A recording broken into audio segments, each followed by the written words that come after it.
والدہ سپاہی شاہزیب امتیاز بھی ہمارے ساتھ موجود ہیں. کرنل صاحب آپ کو بھی ہم ویلکم کرتے ہیں. ان کے ساتھ ان کی دونوں بہنیں نوشین اینڈ ارسا ہمارے ساتھ موجود ہیں. ان سے بھی پوچھیں گے. سپاہی شاہزیب امتیاز 11 جون 2022 کو دہشت گردوں کی موجودگی کی اطلاع پر جنوبی وزیرستان میں پاک فوج نے دہشت گردوں کو گھیرے میں لے لیا تھا.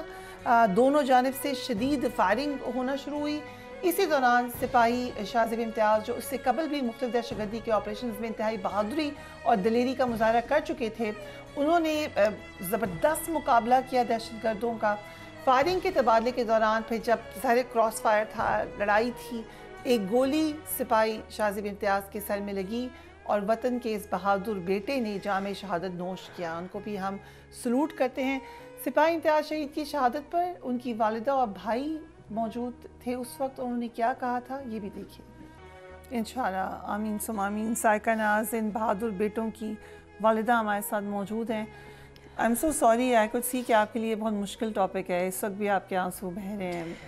Really really sorry. لیکن کیسی گزر رہی ہے زندگی؟ بس گزر رہی ہے، اللہ کا شکر ہے، اللہ کا لاکھ لاکھ شکر ہے. لسان اس کی اپنی چیز تھی، میرا کچھ بھی نہیں تھا. اس نے جب لیا تھا تو ہم اتنے خوش ہیں، جب لیا تو اس کی اپنی چیز تھی، لے لیا اس نے، شکر الحمدللہ. مشکل ہے لیکن صبر کیا. جب اس کے ابو فوت ہوئے 13 سال کا تھا اس وقت. ہاں، اس نے بہت اچھا ٹائم ہمارے ساتھ کیا. وہ اتنا بہادر میرا بیٹا تھا. کیا کرتے تھے ان کے والد؟ وہ آرمی میں تھے. وہ بھی آرمی میں تھے. شاہزیب نے اسی وقت سوچا تھا کہ آرمی میں جانا. ہاں، یہ بس پھر ایف اے کیا اس نے، بعد میں پھر اس کی شادی کی ہم نے 20 سال میں. چھوٹی کی شادی کر دی. تو جب 21 سال کا ہوا تو پھر یہ اس کا بیٹا تھا ماشاءاللہ 2 ماہ کا، پھر یہ آرمی میں گیا ہے. اچھا، اس کے بعد میں 4.5 سال ڈیوٹی ہوئی ہے اس کی. 25.5 سال کی عمر میں یہ شہید ہو گئے ہیں.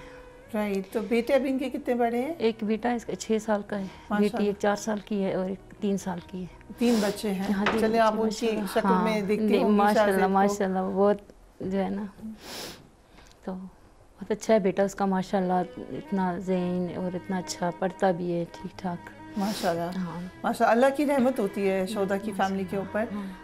بہت سارے لوگوں کے میں نے بچے دیکھے ماشاءاللہ انٹیلیجنٹ، برائٹ، بہت تیز ہے اپنے باپ کی طرح. وہ بھی بچپن میں جب اس کے ابو فوت ہو گئے تو بہت ہمارے ساتھ اس نے اتنا کیا ہے نا جتنا کوئی آج کل کے بچے نہیں کر سکتے. وہ اتنا ذہین تھا، اتنا سب کہہ رہے تھے یہ اتنا کیوں اس طرح کر رہے. بہنوں کا خیال رکھتا، فیملی کا خیال رکھتا، ماں کا خیال رکھتا، سب کا. اس کے بچے چھوٹے چھوٹے تھے تو بچوں کے بارے میں اور بچوں کے لیے اتنا وہ کرتا تھا. بہت پیار کرتے ہوں ظاہر ہے. سو کس طرح کی عادت تھی شاہزیب کی؟ اچھی عادت تھی اس کی. تھا تھوڑا سخت طبیعت کا تھا لیکن بہت اچھی عادت. ہر بندے کے ساتھ اس کا اخلاق بہت اچھا تھا. جو بندہ گاؤں میں بھی اور جدھر بھی اس کا دوست اور جاننے والے وہ اتنی تعریف کرتے ہیں، کہتے ہیں وہ اتنا دنیا پہ اتنا اچھا تھا، تو آگے اس کو اللہ تعالیٰ نے اتنا اچھا رتبہ دیا ہے. سو انہوں نے پہلے سے سوچا تھا آرمی میں جانے کا؟ جی. ان کو پتا تھا کہ خطرہ ہے، جان کو بھی خطرہ ہے. کہہ رہا تھا کہ میں جاؤں گا آرمی میں. جب اس نے ادھر سے کال کیا نا مجھے، کہتا ہے کہ امی پہلے تو ادھر امن تھا، اب جو ہے نا ادھر خطرے والی بات ہے. 10 دن ہو گئے اس طرح کہنے لگا. میں نے کہا آ جاؤ، میں نے کہا آ جاؤ. تو کہتا ہے ہمیں آگے سے ہنس کے کہتا ہے میری امی دیکھے پاگل ہے، کہتی ہیں آ جاؤ. میں نے کہا بیٹا تو میرا سارا تم واحد اللہ تعالیٰ ہے اور آپ. کہتا ہے امی میں ادھر عزت کی موت ہے میرے لیے. گھر آ کے اگر کچھ ہو جائے مجھے تو میں کیا، آپ کیا کریں گی؟ اگر میں قید ہو جاتا ہوں یا کسی کے ہاتھوں میں مر جاتا ہوں تو آپ کیا کریں گی؟ ادھر میرے لیے عزت کی موت ہے، میں نہیں آتا، یہ ملک چھوڑ کے میں نہیں آ سکتا. رات کو میرے ساتھ اس کی 10 بجے تقریباً بات ہوئی ہے، 11 بجے تک. تو جس دن شہید ہوا رات 11 بجے تک بات ہوئی ہے. 1 گھنٹہ پورا اس نے بات کی. کہتا ہے کتنے بجے شہادت ہوئی ہے؟ 4 بجے صبح. تو تقریباً کچھ گھنٹے پہلے 6-7 گھنٹے کی بات ہے. اوکے. تو آخری ٹائم وہ کہتا ہے امی اللہ حافظ، امی اللہ حافظ، امی اللہ. میں نے کہا آج بہت ہی اللہ حافظ کر رہی ہو، کیوں خیریت ہے؟ کہتا ہے امی ادھر خیریت نہیں ہے. آگے سے ہنستا ہے. کہتا ہے امی میرے لیے دعا کرنا. نماز پڑھی ہے؟ میں نے کہا ابھی نہیں پڑھی، میں تمہارے فون کا انتظار کر رہی تھی، فون سننے کے بعد میں نماز پڑھوں گی. میں نے کہا میں ہر نماز کے بعد تمہارے لیے نفل پڑھتی ہوں، اللہ تمہیں زندہ سلامت واپس لے. تو آگے سے کہتا ہے امین. تو سو اٹ مینس کہ شاہزیب کو اچھی طریقے سے پتا تھا کہ وہ ایک مشکل پوسٹ پر اس نے جان کو خطرہ ہے. اور 2-3 دن پہلے اپنے دوستوں کو بھی اس نے میسج بھیجے ہیں کہ میں اب شہید ہو کے واپس آؤں گا. اچھا جیسے ملک کے سب کے پاس میسج ہے. وہ پھر ایک ایک میسج اس نے بھیجا ہے کہ تیری ڈولی سے خوبصورت میرا جنازہ ہوگا. یہ بھی اس نے سب اپنے دوستوں کو بھیجا ہے. ہاں بھیجے میسج. آپ کو بھی کوئی ایسی بات کی تھی؟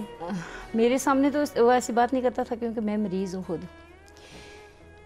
تو مجھے کینسر بھی ہے اور ہارٹ کا مسئلہ. جی تو اس لیے میرے سامنے وہ کوئی بات نہیں کرتا تھا. آپ کا کینسر ابھی آپ ٹریٹمنٹ لے رہی ہیں اس کا؟ جی لے رہی ہوں بس. چلیں اللہ آپ کو صحت زندگی دے اپنے حفظ و امان. اس لیے میرے سامنے وہ کوئی بات نہیں کرتا تھا. تو اپنی بیوی کو اس نے کہا کہ میں اب شہید ہو کے آؤں گا. بیٹی کے ساتھ اس نے جاتے ہوئے ملا ہے تو کہتا ہے میں اب شہید ہو کے واپس آؤں گا میری بیٹی. بیگم کو اور فیملی کو پھر آپ نے سنبھالا کیونکہ آپ بتائیے کہ والد تو شاہ زیب کے پہلے ہی فوت ہو گئے تھے. تو کیا کیا مشکلات آئی, کیسے کوپ کیا؟ بہت مشکلات آئی ہیں, لیکن وہ میرا بیٹا میرے ساتھ کھڑا تھا ہر جگہ پہ. وہ بہت لائک نار بچہ تھا, آپ کا سہارا تھا. تو ابھی چھوٹا بیٹا تو آپ کا کافی چھوٹا ہے؟ ابھی چھوٹا 13 سال کا ہے وہ بھی. کیا لیکن وہ اس طرح کا نہیں ہے جس طرح وہ تھا. اچھا وہ تیز تھا بہت, اتنا مطلب ہر طرف سے اس کا جو ہے نا دماغ اتنا ہر کام کرنے پہ. وہ میں خود بھی ذہنی بن گئی ہوں, مریض. مجھے ایک بات کرتی ہوں دوسری یاد ہی نہیں رہتی. جب سے یہ شہید ہوا ہے نا تو بندہ بس سوچنے, پہلے پھر ان کے ابو بہت ہو گئے تھے, وہ بھی میرے بچے اب چھوٹے چھوٹے تھے سب. یہ جو چھوٹا ہے ابھی یہ 2 ماہ کا تھا, اور یہ بڑی جو ہے 9 سال کی, یہ 5 سال کی تھی.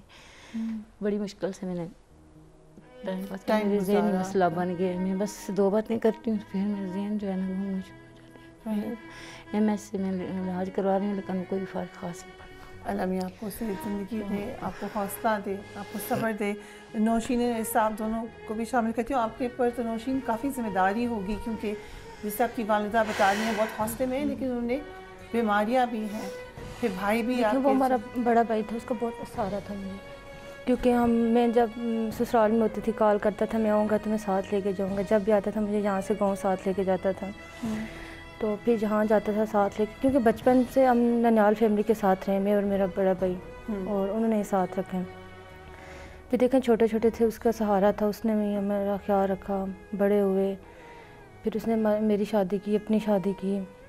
پھر 4 سال میں سسرال میں رہی ہوں. اس نے میرا اتنا خیال رکھا کہ جتنا سسرال والے نہیں رکھ سکے, اتنا ہر چیز وہ لے کے دیتا تھا. اتنی اسی کمی محسوس ہو رہی ہے. اب عید ہوتی ہے, اب عید پہ ہم مطلب ننیال فیملی میں جاتے تھے سارے ساتھ, بچے بھی ہوتے تھے. اب دوسرا سال اب بچے اپنے ننیال چلے جاتے ہیں, ہم اکیلے, نہ کہیں جائیں نہ کچھ, بس اپنے گھر میں رہتے ہیں. بس بھائی کی یاد. ایک بہت مشکل وقت آپ لوگوں کے لیے, لیکن ہم نے بھائی کو ہی دیکھا جب سے, کیونکہ چھوٹے چھوٹے رہ گئے تھے, پاپا فوت ہو گئے تھے, ایک بھائی تھے. تو وہ آپ کے آلموسٹ والد کی جگہ تھے آپ کے؟ جی بالکل. آپ اب کس طرح سے, پھر کون خیال رکھتا ہے آپ کی والدہ کا؟ اب میں ہی ہوں. میں ہاسپیٹل اتنے بیمار رہے ہیں, یہ میں ان کے ساتھ رہی ہوں, ہاسپیٹل میں ایڈمٹ رہی ہیں وہاں پہ. لیکن وہاں ہر کسی کا سوال تھا کہ تم اکیلی کیا ادھر, ان کے ساتھ کیسے ہو, تمہارا کوئی بھائی نہیں ہے, کوئی والد نہیں. ہر کسی کے آنسو گر رہے تھے وہاں پہ, کہ رات کو 12 بجے بھی وہ ٹیسٹ لکھے, میں رات کو اکیلی باہر چلی جاؤں. ہر کسی کا سوال تھا وہاں پہ. بھائی ہوتا تو ہاں, جب اپنا نہ کوئی رہے تو کوئی ساتھ بھی نہیں دیتا, سب چھوڑ دیتے ہیں. بہت مشکل ہے. عرصہ آپ کی چھوٹی بہن ہے؟ جی. تو عرصہ ابھی تو آپ پڑھ رہی ہو, کون سی کلاس میں ہو؟ First year. ابھی فرسٹ ایئر میں ہو. تو آپ کی تو دوستی ہوگی بھائی سے بہت زیادہ. چھوٹی بہن سب سے چھوٹی ہیں آپ؟ جی. مطلب بھائی سے, چھوٹے بھائی سے بڑی ہیں, تو چھوٹی جو بہن ہوتی ہے وہ تو بہت لاڈلی ہوتی ہے. جی میں اپنے بھائی کی بہت لاڈلی تھی. کیا لاڈیاں کرتی تھی, شرارتیں کرتی تھی, کیا کرتی تھی؟ ہاں شرارتیں, اور کوئی بھی کام ہوتا تھا مجھے کوئی بولے کرے, مجھے نہیں کرنے دیتا تھا. آپ کو کہتے تھے کہ میں کروں گا یہ کام. آئی ایم سوری, میں نہیں چاہتی آپ لوگ کو میں ڈسٹرب کروں. جو کمفرٹیبل ہو, جو بات کہنا چاہتے ہو آپ وہی بات کہو. میرا بھائی زندہ تھا تب بھی ہمیں اس پہ فخر تھا, اور شہید ہوا تب بھی فخر ہے, اور ہمیشہ رہے گا.